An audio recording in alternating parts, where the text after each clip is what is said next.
ನಾವು ಹಳ್ಳಿಗಳಲ್ಲಿ ಹುಟ್ಟಿರೋದೇ ಒಂದು ಪುಣ್ಯ ಅಂತ ಹೇಳ್ಬೋದು. ಯಾಕೆಂದ್ರೆ ಸಿಟಿಗಳಲ್ಲಿ ಈ ತರ ಎಲ್ಲಾರು ಒಟ್ಟಿಗೆ ಸೇರಿ ಒಂದು ಮದುವೆ ಚಪ್ರನ ಹಾಕಕ್ಕೆ ಯಾವುದೇ ಕಾರಣಕ್ಕೂ ಸಾಧ್ಯ ಇಲ್ಲ. ಅಲ್ಲೆಲ್ಲ ಏನು ಅಂತಂದ್ರೆ ದುಡ್ಡು ಕೊಟ್ಬಿಟ್ರೆ ಎಲ್ಲಾ ತರ ಚಪ್ರ ಯಾವ ತರ ಡಿಸೈನ್ ಬೇಕು ಎಲ್ಲಾನು ಮಾಡಿ ಅವರೇ ಹಾಕೊಟ್ಬಿಡ್ತಾರೆ. ಏನೇ ಚಪ್ರ ಡಿಸೈನ್ ಆಗಿ ಹಾಕಿದ್ರು ನಮ್ಮ ಹಳ್ಳಿ ಸೈಡ್ ಬರುವಂತ ಚಪ್ರನ ಅವ್ರು ಯಾವುದೇ ಕಾರಣಕ್ಕೂ ರೀಕ್ರಿಯೇಟ್ ಮಾಡಕ್ಕಂತೂ ಸಾಧ್ಯನೇ ಇಲ್ಲ. ಇದು ಒರಿಜಿನಲ್ ಚಪ್ರ. ನೋಡಕ್ಕೆ ಸಿಂಪಲ್ ಆಗಿ ಕಂಡ್ರು ಸಖತ್ತಾಗಿ ಒಳ್ಳೆ ಡಿಸೈನ್ ಆಗಿ ಸೂಪರ್ ಆಗಿ ಕಾಣಿಸ್ತದೆ.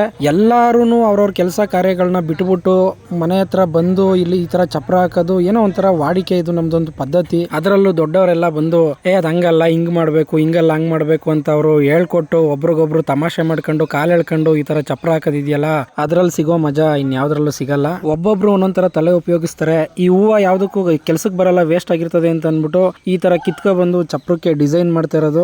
ಮತ್ತೆ ಚಪ್ರ ಹಾಕಾದ್ಮೇಲೆ ಆ ಮದುವೆ ಮನೆಯಲ್ಲೇ ಒಂದು ನಾಷ್ಟ ಅಂತ ಮಾಡ್ಸಿರ್ತಾರೆ. ಮನೆಗೆ ಯಾರು ಹೋಗಂಗಿಲ್ಲ, ಅಲ್ಲೇ ಊಟ ಮಾಡ್ಕೊಂಡು ನಾಷ್ಟ ಮಾಡ್ಕೊಂಡು ಆಮೇಲೆ ಮನೆಗಳಿಗೆ ಹೋಗುವಂತ ಪದ್ಧತಿ.